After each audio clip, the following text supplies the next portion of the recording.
হযরত আবু হুরায়রা বলতেছেন, কি অপরাধ করছো বলো। মহিলাটা বলতেছে, আবু হুরায়রা, আমি একজন রাখালের সঙ্গে জিনা করছি।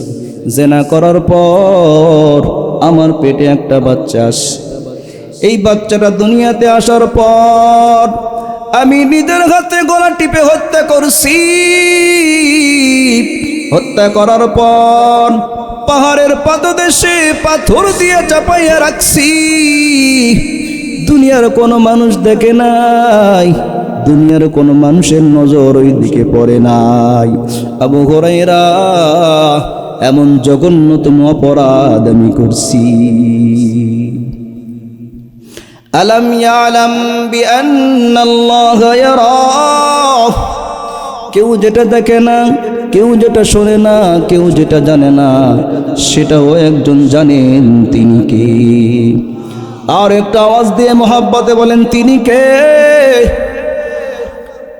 হযরত আবু হুরায়রা রাদিয়াল্লাহু তাআলা আনহু বলতেছেন, দূর হয়ে যা, ধ্বংস হয়ে যা, নিজে অপরাধ করলি কিন্তু বাচ্চাটারে কেন হত্যা করলি? এই সমাজে এমন যুবক আছে যারা হাসতে হাসতে অপরাধ করে, মনে করে কিছুই হবে না। এমন যুবক আছে যারা মেয়েদের চরিত্র নিয়ে সিনেমা খেলে, মনে করে কিছুই হবে না। এর যুবক, সাবধান হয়ে যাও। তোমারও তো পরিবার আছে, তোমার ঘরেও তো মা বোন আছে। তুমি একদিন বিয়ে করবা, সেখানেও তো বাচ্চা কাচ্চা হবে। তুমি যদি একটা মেয়েকে নিয়ে তামাশা করো, অপেক্ষায় থাকো, সময় মতো রব কিন্তু সাইজ করবে। ঠিক কিনা মুসলমান ভাই? হযরত আবু হুরায়রা রাদিয়াল্লাহু তাআলা মহিলাকে ধমক দিয়ে তাড়াইয়া দিছে। হযরত আবু হুরায়রার বোধোদয় হইছে, এটা আমি কি করলাম? আল্লাহর রাসূল তো এখনো জীবিত আছে, আমি নিজে কেন ফতোয়া দিতে গেলাম?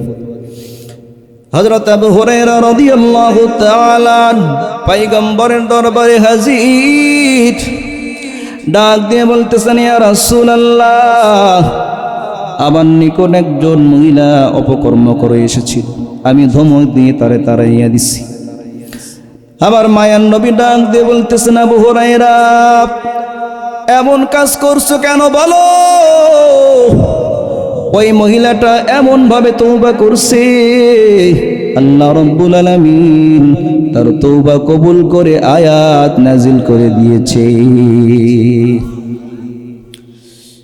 ইল্লা মান তাবা ওয়া আমানা ওয়া আমিলা আমালান সালিহান ফাউলাইকা ইউবাদদিলুল্লাহু সাইয়্যাতিহিম হাসানাত।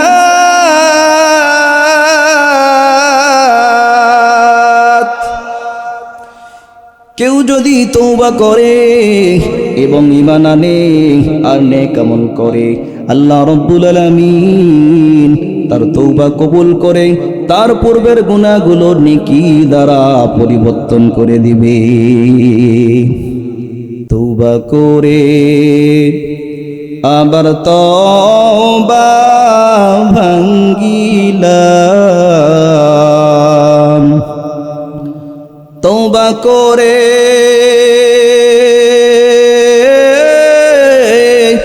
আবার তওবা ভাঙ্গিলাম, অবশেষে খাঁটি তওবা করিলাম, অবশেষে খাঁটি তওবা করিলাম। এ জীবনে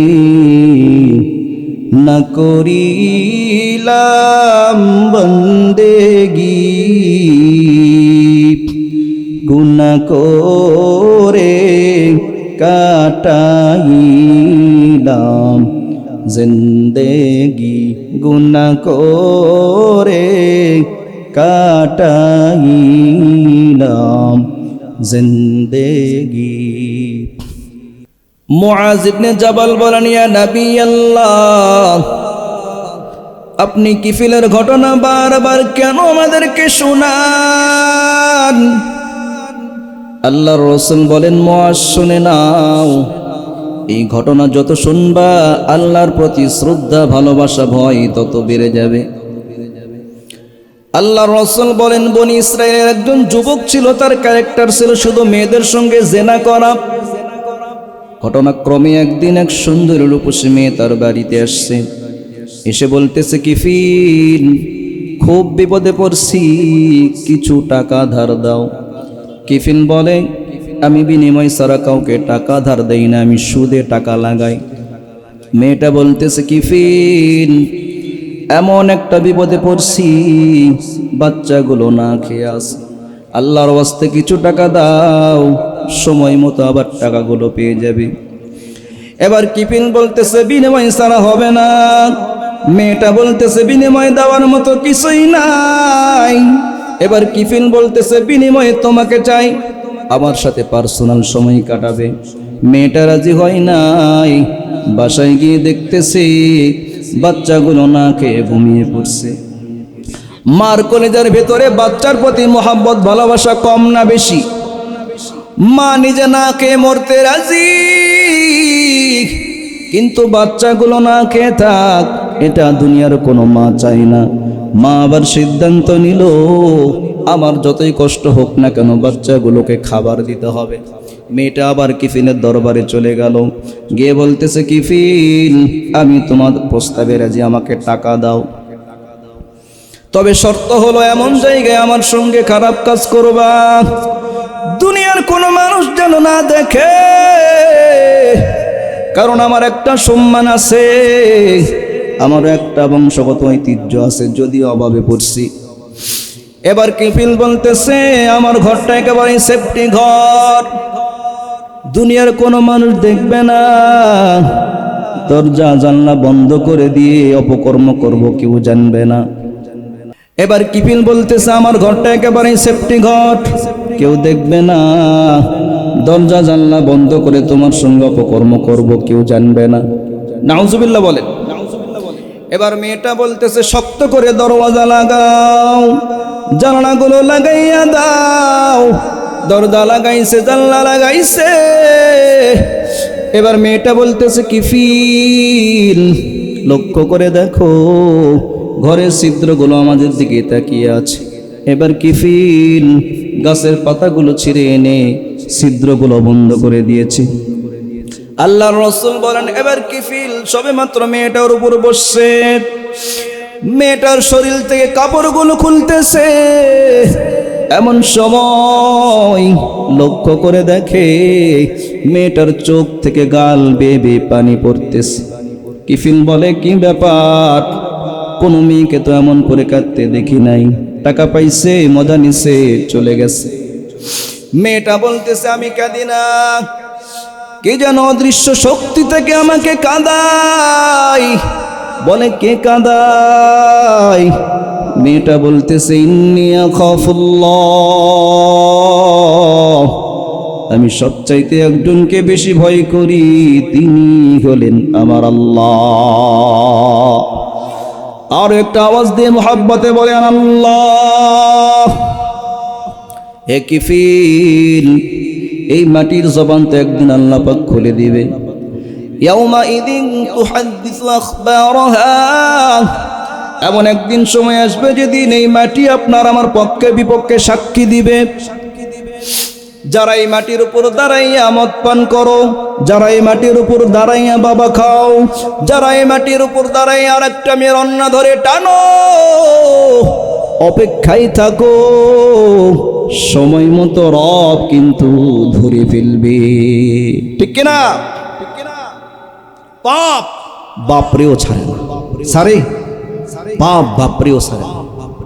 আল্লাহ, আমারও তো বউ বাচ্চা আছে, আমার ঘরেও তো মা বোন আছে, ভয় লাগে। যখনই খারাপ চিন্তা মাথায় আসে তখনই আবার চিন্তা করি, আল্লাহ, না জানি এই পাপের শাস্তি আমার সন্তানরা পায়। কারণ পাপ এমন একটা জিনিস মানুষকে জ্বালিয়ে পুড়িয়ে শেষ করে দেয়। বাপে পাপ করছে, এই পাপের শাস্তি কখনো কখনো সন্তানদেরকেও ভোগ করতে হয়। কথা বলেন ঠিক কিনা? আপনি একটা মেয়েকে সরল সহজ ভেবে প্রেমের ফাঁদে ফেলে যা ইচ্ছা তাই করছেন, মনে করেন না আপনি বেঁচে গেছেন, বরং আপনি জায়গা মতো ধরা খাইছেন। এমন জায়গায় ধরা খাইছেন, নিজের চোখে দেখবেন নিজের মেয়ে, নিজের বোন, নিজের আপনজনের সঙ্গে আরেকজন অপকর্ম করবে, দেখবেন, শুনবেন, কাঁদবেন, কিন্তু কিছুই করার থাকবে না। এটাই হলো চিরন্তন সত্য। কারণ আল্লাহ রাব্বুল আলামিন বলেন, কুল্লু নাফসিম বিমা কাসাবাত রাহিনা ইল্লা আসহাবাল ইয়ামিন।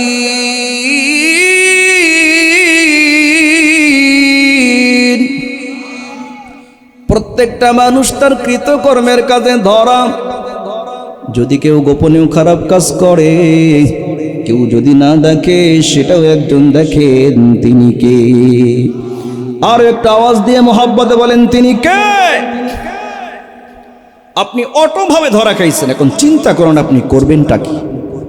এখন আপনার করণীয় হলো খালেস দিলে আল্লাহ পাকের কাছে বারবার তওবা করা, আল্লাহ পাকের কাছে বারবার মাপ চাওয়া।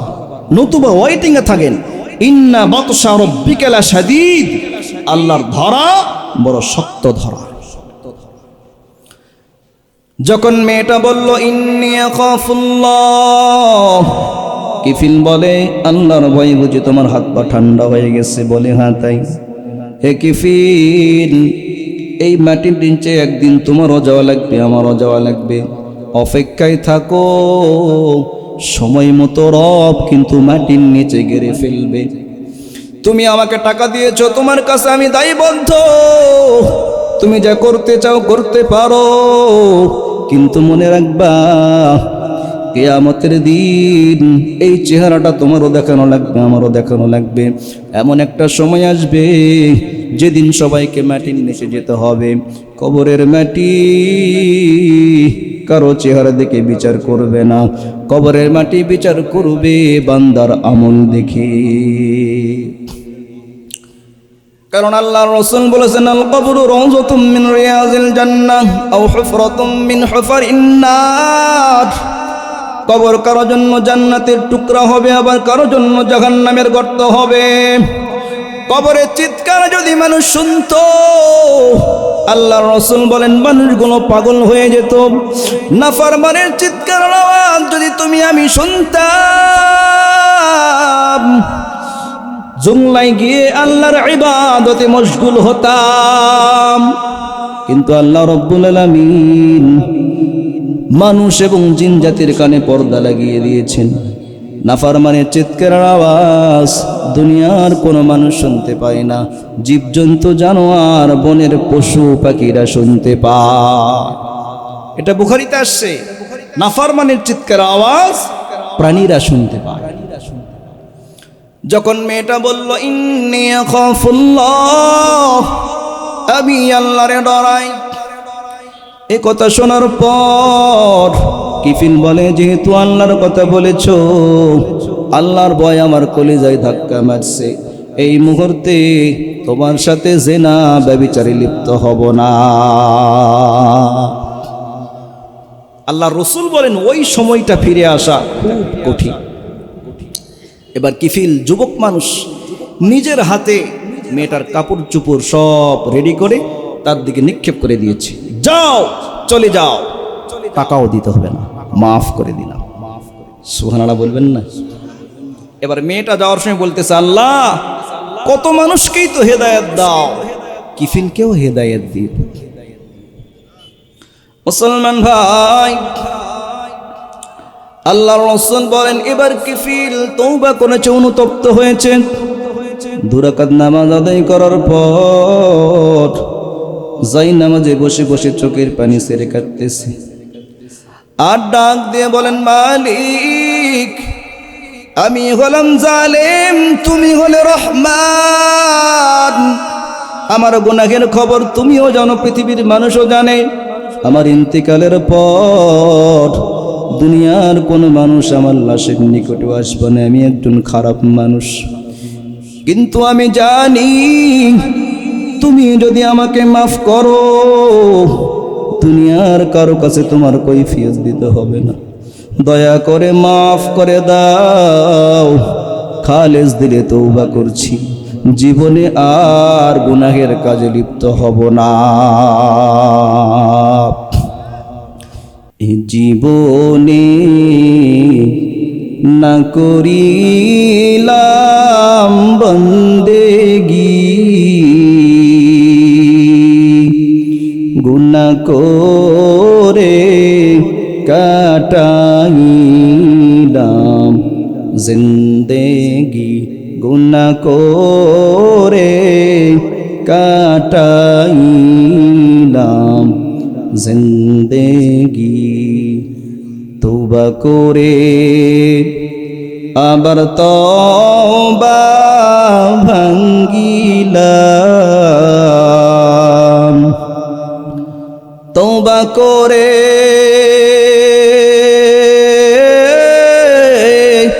আবার তওবা ভাঙ্গিলাম,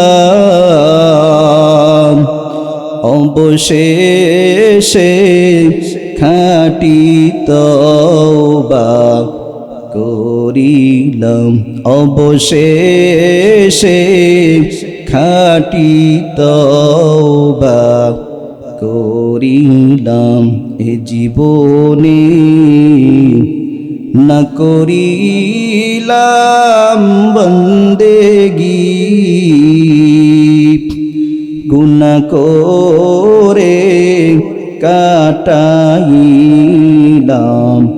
জিন্দেগি, গুনাহ করে কাটাইলাম জিন্দেগি। এবার আল্লাহর অর্ডার হয়ে গেছে, আজরাইল যাও কিফিলের জানটা নিয়ে আসো। কিফিল যাই নামাজে বসে বসে চোখের পানি ছেড়ে কাঁদতেছে। এমন সময় কিফিলের দেহ থেকে প্রাণ পাখি বের হয়ে গেছে। কিফিলের নিতর দেহ মাটিতে পড়ে আছে।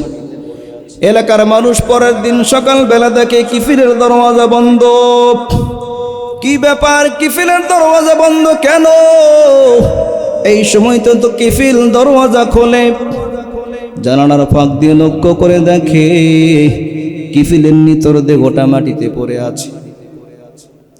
সবাই আনন্দ উল্লাস প্রকাশ করে, খারাপ মানুষটা মারা গেছে, কেউ তার লাশের নিকটেও যাবে না। লাশটারে জংলায় ফেলাইয়া দাও, অথবা লাশটারে পানিতে ভাসাইয়া দাও। এ তো জেনাকার খারাপ মানুষ, চিহ্নিত সন্ত্রাস। যখন সবাই বলল কিফিল খারাপ, কিন্তু গোপন কাহিনী তো কেউ জানে না।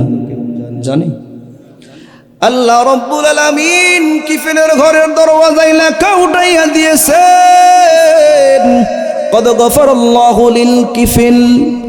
পৃথিবীর মানুষ তোমরা বলছো কিফিল খারাপ, কিন্তু তোমরা তো জানো না কিফিল গোপনে গোপনে তওবা করছে।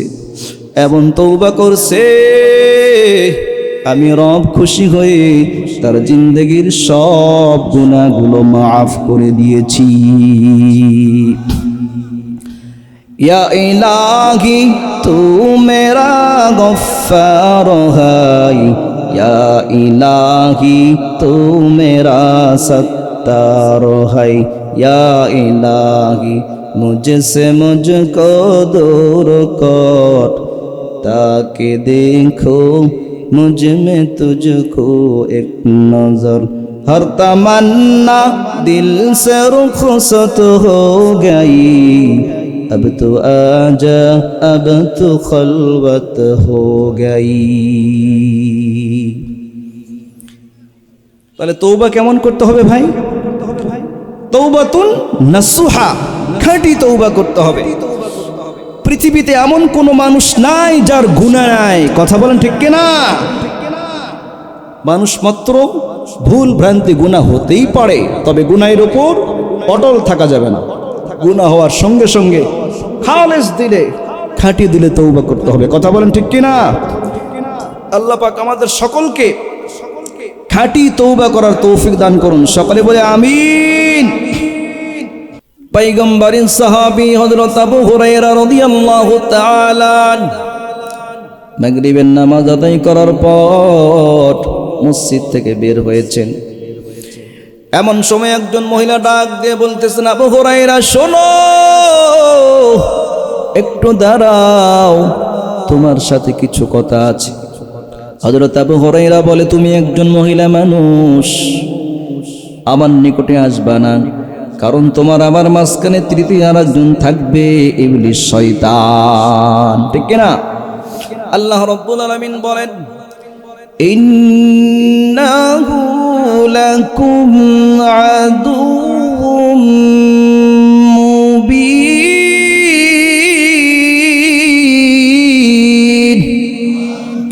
ইবলিস শয়তান আমাদের প্রকাশ্য শত্রু। কথা বলেন ঠিক কিনা? হযরত আবু হুরায়রা রাদিয়াল্লাহু তাআলা আনহু বলতেছেন, যা বলবে একটু দূর থেকে বলো, তোমার সমস্যাটা কি? এবার খেজুর গাছের আড়াল থেকে মহিলা বলতেছে, আবু হুরায়রা, জীবনে এমন একটা অপরাধ করছি দুনিয়ার কোনো মানুষ দেখে নাই, আমার মা বাবাও জানে না, আমার পরিবারের সবাই মনে করে আমার মতো ভালো মেয়ে এলাকায় আর একটাও নাই, কিন্তু শয়তানের ধোকায় পড়ে গোপনে একটা পাপ করে ফেলছি, যেই পাপের কারণে আমি রাতের বেলায় ঘুমাতে পারি না। রাতের বেলায় বাতি নিভাইয়া দিলে মনে হয় কবরে শুয়ে আছি, না জানি কি হয়ে যায়। পানি পান করতে গেলে মনে হয় পানি কই, তুই পাপী, পানি পান করিস না। খাবার খাইতে গেলে মনে হয় খাবার আমাকে ধিক্কার দেয়, তুই পাপী, খাবার খাস না। পানি পান করতে লজ্জা হয়, খাবার খাইতে গেলেও লজ্জা হয়। এখন আমি কোথায় যাব? কার কাছে গিয়ে এই কথাগুলো বলবো? হযরত আবু হুরায়রা বলতেছেন, কি এমন অপরাধ করছো? মহিলাটা বলতেছে, জঘন্যতম অপরাধ করছি, কাউকে বলতে পারি না, সহ্য করতে পারি না, নীরবে একা একা জ্বলে পুড়ে শেষ হয়ে যাচ্ছি। হযরত আবু হুরায়রা বলতেছেন, কি অপরাধ করছো বলো? মহিলাটা বলতেছে, আবু হুরায়রা, আমি একজন রাখালের সঙ্গে জেনা করছি, জেনা করার পর আমার পেটে একটা বাচ্চা আসে। এই বাচ্চাটা দুনিয়াতে আসার পর আমি নিজের হাতে গলা টিপে হত্যা করছি। হত্যা করার পর পাহাড়ের পাদদেশে পাথর দিয়ে চাপাইয়া রাখছি। দুনিয়ার কোনো মানুষ দেখে নাই, দুনিয়ার কোনো মানুষের নজর ওই দিকে পড়ে নাই। আবু হুরায়রা, এমন জঘন্যতম অপরাধ আমি করছি। আলাম ইয়ালাম বিআন্নাল্লাহ ইয়ারা, কেউ যেটা দেখে না, কেউ যেটা শোনে না, কেউ যেটা জানে না, সেটাও একজন জানেন, তিনি কে? আর একটা আওয়াজ দিয়ে মোহাব্বতে বলেন, তিনি কে? হযরত আবু হুরায়রা রাদিয়াল্লাহু তাআলা আনহু বলতেছেন, দূর হয়ে যা, ধ্বংস হয়ে যা, নিজে অপরাধ করলি, কিন্তু বাচ্চাটারে কেন হত্যা করলি? এই সমাজে এমন যুবক আছে যারা হাসতে হাসতে অপরাধ করে, মনে করে কিছুই হবে না। এমন যুবক আছে যারা মেয়েদের চরিত্র নিয়ে সিনেমা মেনে খেলে, মনে করে কিছুই হবে না। এর যুবক, সাবধান হয়ে যাও, তোমারও তো পরিবার আছে, তোমার ঘরেও তো মা বোন আছে, তুমি একদিন বিয়ে করবা, সেখানেও তো বাচ্চা কাচ্চা হবে। তুমি যদি একটা মেয়েকে নিয়ে তামাশা করো, অপেক্ষায় থাকো, সময় মতো রব কিন্তু সাইজ করবে। ঠিক কিনা মুসলমান ভাই? হযরত আবু হুরায়রা রাদিয়াল্লাহু তাআলা মহিলাকে ধমক দিয়ে তাড়াইয়া দিছে। হযরত আবু হুরায়রার বোধোদয় হইছে, এটা আমি কি করলাম? আল্লাহর রাসূল তো এখনো জীবিত আছে, আমি নিজে কেন ফতোয়া দিতে গেলাম? হযরত আবু হুরায়রা রাদিয়াল্লাহু তাআলা পয়গম্বরের দরবারে হাজির, ডাক দিয়ে বলতেছেন, ইয়া রাসূলুল্লাহ, আমার নিকট একজন মহিলা অপকর্ম করে এসেছিল, আমি ধমক দিয়ে তারে তাড়াইয়া দিছি। আবার মায়ার নবী ডাক দিয়ে বলতেছেন, আবু হুরায়রা, এমন কাজ করছো কেন বলো?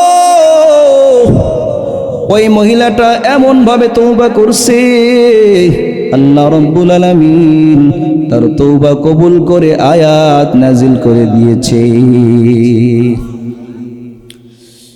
ইল্লা মান তাবা ওয়া আমানা ওয়া আমিলা আমালান সালিহান ফাউলাইকা ইউবাদদিলুল্লাহু সাইয়্যাতিহিম হাসানাত।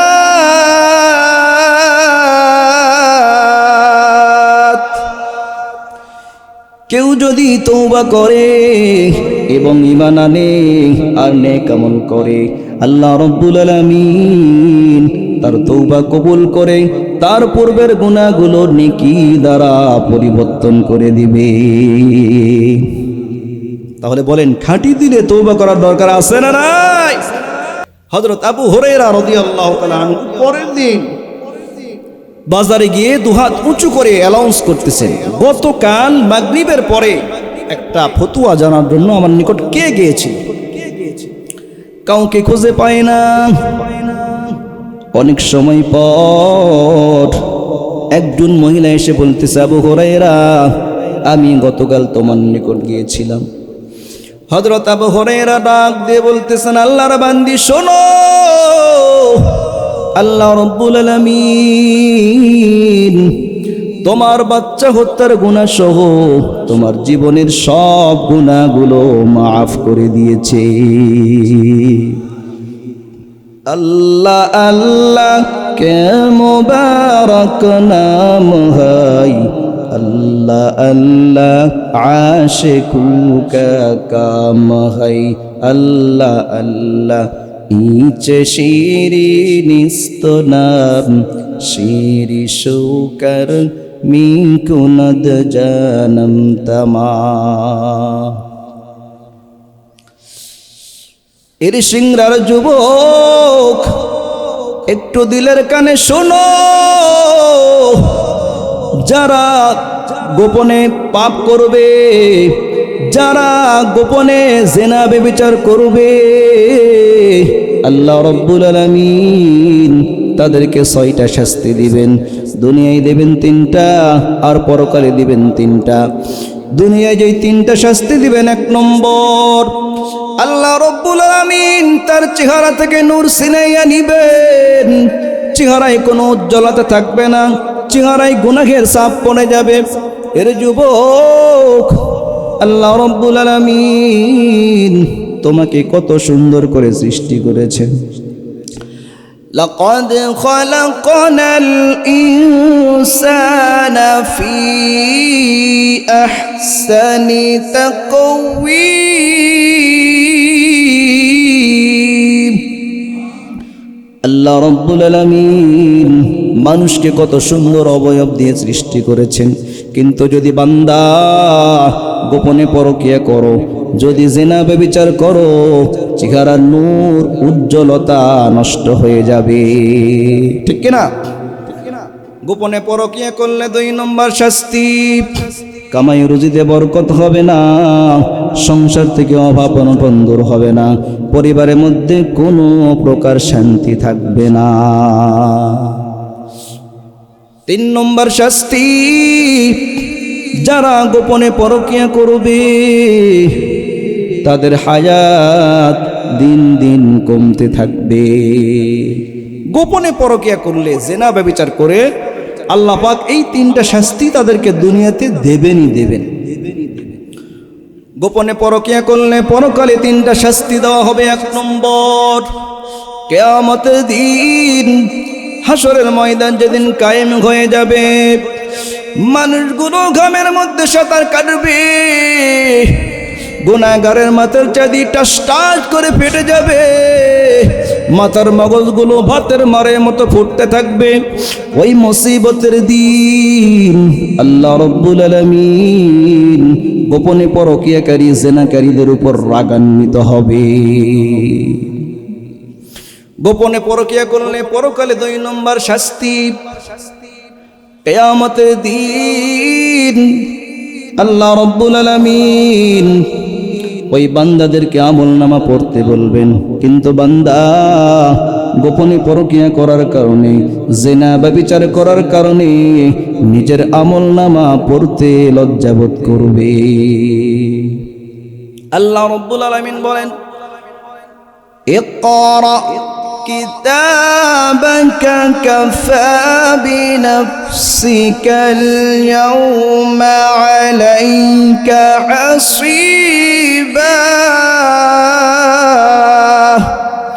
কিয়ামতের দিন আল্লাহ রাব্বুল আলামিন বলবেন, বান্দা আজকে নিজের আমলনামা নিজেই পড়ো এবং নিজেই হিসাব করো। বান্দা জান্নাতে যাইবা নাকি জাহান্নামে যাইবা? গোপনে পরকীয়া করলে পরকালে 3 নম্বর শাস্তি। যারা গোপনে পরকীয়া করবে আল্লাহ রাব্বুল আলামিন তাদেরকে কোনো প্রশ্ন ছাড়াই জাহান্নামে দিবে। हकीकत से तू दुनिया बेखबर है, दुनिया की नुमाइश पर नजर है। नमी गोयम के अज दुनिया जुदा बाश, बहर करे कि बाशी बा खुदा बाश। जिसते दुनिया अज खुदा गाफिल बुदान, नहीं को माशोन करा हो फरजिंदुजा। যারা গোপনে পরকীয়া করবে, জিনা ব্যভিচার করবে, আল্লাহ পাক দুনিয়াতেই তাদেরকে দুনিয়াতে 3টা এবং পরকালে 3টা, মোট কয়টা শাস্তি দিবে? 6টা শাস্তি দিবে। এই জন্য ভাই, দুনিয়াতে এমন কোনো মানুষ নাই যার গুনাহ নাই। সকলের ছোট বড় সব ধরনের গুনাহ আছে। এই জন্য গুনাহ হতেই পারে, কিন্তু গুনাহের উপর অটল থাকা যাবে। এই জন্য আমরা খালেস দিলে তওবা করব কার কাছে? আল্লাহ পাকের কাছে আমরা বারবার তওবা করব। পারবো তো ইনশাআল্লাহ? আল্লাহ পাক আমাদের সকলের তওবাগুলো কবুল করে নেন। সকলে বলে আমিন। প্রিয় ভাইরা আমার, মহিলা মা বোনদের জন্য কিছু আলোচনা করা দরকার। যেহেতু 24-এর 5 আগস্টের আগে ওনারাই ছিলেন বারবার এদেশের সরকার, ক্ষমতায় গিয়েছেন ওনারাই বারবার, আর আমাদের পুরুষদের অবস্থা করে দিয়েছে জ্বলে পুড়ে। সব কথা বলা যাবে না। দেশের অবস্থা খুব একটা ভালো, দেশের অবস্থা করুন। এই মুহূর্তে বক্তাও দরকার তরুণ। কথা বলেন, কথা বলেন। মহিলা মা বোনদের জন্য জান্নাতে যাওয়া খুবই সরল, সহজ, ইজি। তবে কাজ করতে হবে 4টা। জোরে বলেন, আওয়াজ দিয়ে একসাথে। মদিনার নবী বলেন, ইদা সাল্লাতিল মারআতু খামসাহা ওয়া সামাত শাহরাহা ওয়া আতাআত বালাহা ওয়া হাফিজাত ফুরুজাহা। নবী করিম সাল্লাল্লাহু আলাইহি ওয়াসাল্লাম ইরশাদ করেন, যদি কোনো নারী সময় মতো 5 ওয়াক্ত নামাজ আদায় করে, রমজানের রোজাগুলো রাখে, স্বামীর আনুগত্য করে, নিজের লজ্জাস্থানের হেফাজত করে, ওই নারী জান্নাতের 8টা দরওয়াজার যে কোনো দরওয়াজা দিয়ে জান্নাতে প্রবেশ করতে পারবে। মুসলমান ভাই, এখন আমার এলাকার খবর বলছি। আমার এলাকার অধিকাংশ মা বোনেরা 5 ওয়াক্ত নামাজ পড়ে, রমজানের রোজাগুলো রাখে, কিন্তু স্বামীর সব কথা মেনে চলতে রাজি না। এখন বলেন, নাটোরের মা বোনদের খবর কি? সিংড়ার সুকাশের মা বোনদের খবর কি? তারা কি স্বামীর সব কথা মেনে চলে? এরে নাটোরের মা, দিলের কানটা লাগাইয়ে শোনো, দিনদার পরহেজগার স্বামীর আনুগত্য ছাড়া জান্নাতে যাওয়ার কোনো সুযোগ নাই। এরে পর্দা নিশিন মা, আপনারা হলেন ফাতিমাতুজ জোহরা রাদিয়াল্লাহু তাআলা আনহার উত্তরসূরি। হযরত ফাতিমা কেমন ছিল তার আমল, কি পরিমাণ স্বামীর খেদমত করতো জানার দরকার আছে না নাই? জোরে বলেন, আছে না নাই? হযরত ফাতিমা ফজরের পরে ইশরাক না পড়ে যাই নামাজ ত্যাগ করতেন না। স্বামী হযরত আলী ইশরাক না পড়ে মসজিদে নববী থেকে বের হতেন না। একদিন হযরত আলী বাসায় এসে দেখে যাই নামাজ খালি, ফাতেমা যাই নামাজে নাই। হযরত আলী তালাশ করা শুরু করলো, ফাতেমা কই কই। তালাশ করতে গিয়ে লক্ষ্য করে দেখে হযরত ফাতেমা বড় একটি পেয়ালায় পানি গরম করছে, আরো একটি পেয়ালায় গরম পানিতে কাপড় ভিজিয়েছে, আরো একটি পেয়ালায় আটার খামিরা তৈরি করে রেখেছে। এত পরিমাণ আটা, যে পরিমাণ আটা ফাতেমার ঘরে 5 দিনেও লাগে না। হযরত আলী ডাক দিয়ে বলতেছেন, ফাতেমা এত গরম পানি কেন? গরম পানিতে কাপড় ভিজিয়েছ কেন? এত আটার খামিরা তৈরি করেছ কেন? এত সকালবেলা এই কাজগুলো করার কারণটা আমায় বলো। মুসলমান ভাই, ওই ফাতেমার মতো স্ত্রী যদি প্রতিটা ঘরে তৈরি হয়, হযরত আলীর মতো স্বামী যদি প্রতিটা সমাজে তৈরি হয়, ওই সমাজে আল্লাহর রহমতের বৃষ্টি বর্ষণ হতে থাকবে।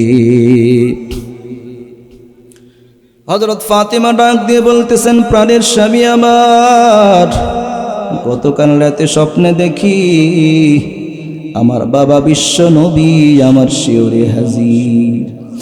ডাক দিয়ে বলতেছেন, ফাতেমা আজকে তোমার জীবনের শেষ দিন মা, আজকে তোমার দুনিয়া থেকে যাবার দিন রে মা। ফাতেমা যদি আজকে রোজা রাখছো দুনিয়ায়, কিন্তু ইফতার করবে জান্নাতে তোমার বাবার সাথে। এমন কথা শুনে হযরত আলীর কান্নার আওয়াজ, হযরত আলীর কান্না দেখে ফাতেমাও কান্না শুরু করেছে। হাসান হুসাইন ঘরের ভিতর প্রবেশ করে দেখে মাও কান্না করে, বাবাও কান্না করে। ডাক দিয়ে বলতেছেন, মা গো, ও মা, তোমার চোখেও কেন পানি, আমার বাবার চোখেও কেন পানি? হযরত ফাতেমা ডাক দিয়ে বলতেছেন, হাসান হুসাইন যাও বাবা যাও, তোমার নানার রওজায় গিয়ে সালাম দিয়ে আসো। হযরত ফাতেমা মাঝে মাঝে হাসান হুসাইনকে নবীর রওজায় সালাম দেওয়ার জন্য পাঠাতেন। হাসান হুসাইন নবীর রওজায় গিয়ে সালাম দিতেন, আল্লাহর নবী সালামের উত্তর দিতেন, হাসান হুসাইন নিজের কানে শুনতে পেতেন।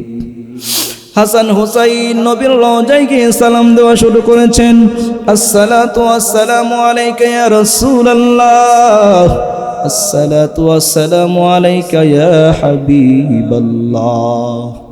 আমার মায়ের নবী ডাক দিয়ে বলতেছেন, হাসান হুসাইন যাও বাবা যাও, তাড়াতাড়ি বাসায় চলে যাও, আজকে তোমার মায়ের জীবনের শেষ দিন বাবা, আজকে তোমার মায়ের দুনিয়া থেকে যাবার দিন রে বাবা, মারে প্রাণ ভরে দেখতে থাকো। এমন কথা শুনে হাসান হুসাইন কান্না করতে করতে বাসায় হাজির। ডাক দিয়ে বলতেছেন, মা গো, ও মা, চালাকি কেন করলাম মা? আজকে বুঝি তোমার দুনিয়া থেকে যাবার দিন, আজকে বুঝি তোমার দুনিয়া থেকে যাবার দিন রে মা। মুসলমান ভাই, দুনিয়াতে যার মা নাই সে জানে মা হারানোর কি ব্যথা। এই পৃথিবীতে যার বাবা নাই সে তো জানে বাবা হারানোর কি জ্বালা। যাদের মা বাবা দুনিয়া থেকে বিদায় নিয়েছে তারা তো বোঝে মা বাবা হারানোর কি কষ্ট। আজকে আমরা মা বাবার জন্য দোয়া করি, যাদের মা বাবা দুনিয়া থেকে বিদায় নিয়েছে। রব্বুল আলামিন মা বাবার কবরগুলো জান্নাতের টুকরা বানিয়ে দাও। মা বাবার জিন্দেগীর তামাম গুনাহগুলো মাফ করে দাও। কবরগুলো নূরের আলোতে আলোকিত করে দাও। কবরগুলো জান্নাতের টুকরা বানিয়ে দাও। হযরত আলী ডাক দিয়ে বলতেছেন, ফাতেমা আজকে তোমার দুনিয়া থেকে যাবার দিন বুঝলাম, কিন্তু এত গরম পানি কেন? গরম পানিতে কাপড় ভিজিয়েছো কেন? এত আটার খামিরা তৈরি করেছো কেন? এত সকালবেলা এই কাজগুলো করার কারণটা আমায় বলো। হযরত ফাতেমা ডাক দিয়ে বলতেছেন, প্রাণের স্বামী আমার, এই যে গরম পানি, এই গরম পানি দিয়ে আমার কলিজার টুকরা হাসান হুসাইন এবং আপনাকে সুন্দর করে গোসল করিয়ে দেব। এই যে গরম পানি, এই গরম পানিতে আপনার এবং হাসান হুসাইনের কাপড় ভিজিয়েছি। আমার ইন্তিকালের আগে আপনাদের কাপড়গুলো সুন্দর করে পরিষ্কার করে দেব। প্রাণের স্বামী আমার ইন্তিকালের পর কে আপনাদের খানা তৈরি করে দিবে? এই জন্য কমপক্ষে 4-5 দিনের খাবার তৈরি করে কবরের বাড়িতে যেতে চায়। মুসলমান ভাই, হযরত ফাতেমা জোহরের আগে সমস্ত কাজ শেষ করেছেন, কমপ্লিট করেছেন। জোহরের পর ফাতেমার শরীরে প্রচন্ড জ্বর শুরু হয়েছে। হযরত ফাতেমা ডাক দিয়ে বলেন, প্রাণের স্বামী আমার ইন্তিকালের আগে আপনাকে কয়েকটা ওসিয়ত করতে চাই। 1 নম্বর ওসিয়ত, প্রাণের স্বামী আমার জীবদ্দশায় আপনার তেমন একটা খেদমত করতে পারি নাই, আমাকে মাফ করে দিন। আমার ইন্তেকালের পর আপনার পছন্দ মতো একটা বিবি ঘরে আইনেন। আমার কলিজার টুকরা হাসান হুসাইন এখনো নিজের কাজ নিজে ভালো মতো করতে পারে না, তাদের দিকে একটু যত্ন নিয়েন। 3 নম্বর ওসিয়ত, প্রাণের স্বামী আমার ইন্তিকালের পর রাতের বেলায় আমার কাফন দাফন শেষ করবেন, কাউকে খবরও দিবেন না। হযরত ফাতেমা সুন্দর সময় ইন্তিকাল করলেন। হাসান হুসাইন কান্না করে, হযরত আলী কান্না করতে করতে বেকরার হয়ে গেছে, কিন্তু কাউকে খবর দেয় না। আবার চিন্তা করে, কাউকে যদি খবর দেওয়া হয় ফাতেমার সঙ্গে ওয়াদার খেলাপ হয়ে যাবে। আবার টেনশন করে, একা একা কেমনে লাশটা বহন করে কবরস্থানে নিয়ে যাবে। এমন সময় আল্লাহর নবীর একজন সাহাবী হযরত আলীর বাসার সামনে হাজির। ডাক দিয়ে বলতেছেন, আলী দরজা খোলো। হযরত আলী দরজা খুলে দেখে আল্লাহর নবী সাহাবী আবু যর গেফারি দরজার সামনে হাজির। হযরত আলী ডাক দিয়ে বলেন, আবু যর, এত রাতে তুমি কই থেকে আসলে? হযরত আবু যর বলে, ফাতেমার ইন্তিকালের খবর শুনে আসলাম। হযরত আলী বলে, আমি ফাতেমার ইন্তিকালের খবর কাউকে দেই নাই, তুমি কিভাবে জানলে? হযরত আবু যর বলে, আলী শোনো, রাতের বেলায় ঘুমিয়েছিলাম, স্বপ্নে দেখি আল্লাহর নবী আমার শিয়রে হাজির। ডাক দিয়ে বলতেছেন, আবু যর উঠো, ওই যে দেখো আমার আলী একা একা ফাতেমার লাশটা বহন করে কবরস্থানে যেতে পারে না, তুমি একটু যাও, আলীর সঙ্গে ফাতেমার লাশটা বহন করে কবরস্থানে নিয়ে যাও। বাঁশের পালকি চৈরা মাগো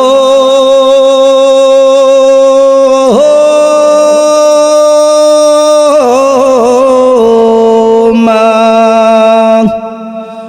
বাঁশের পালকি চৈরা মাগো যাও যে কোথায় চলে, কোথায় আবার ঘর বানাইলা, যাও না আমায় বলে মাগো,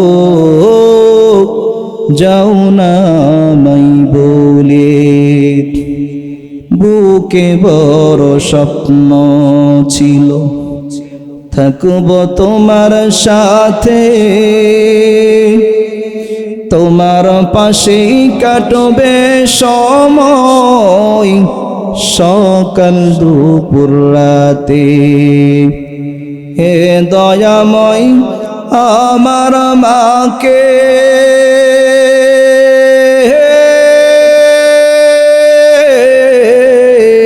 মা,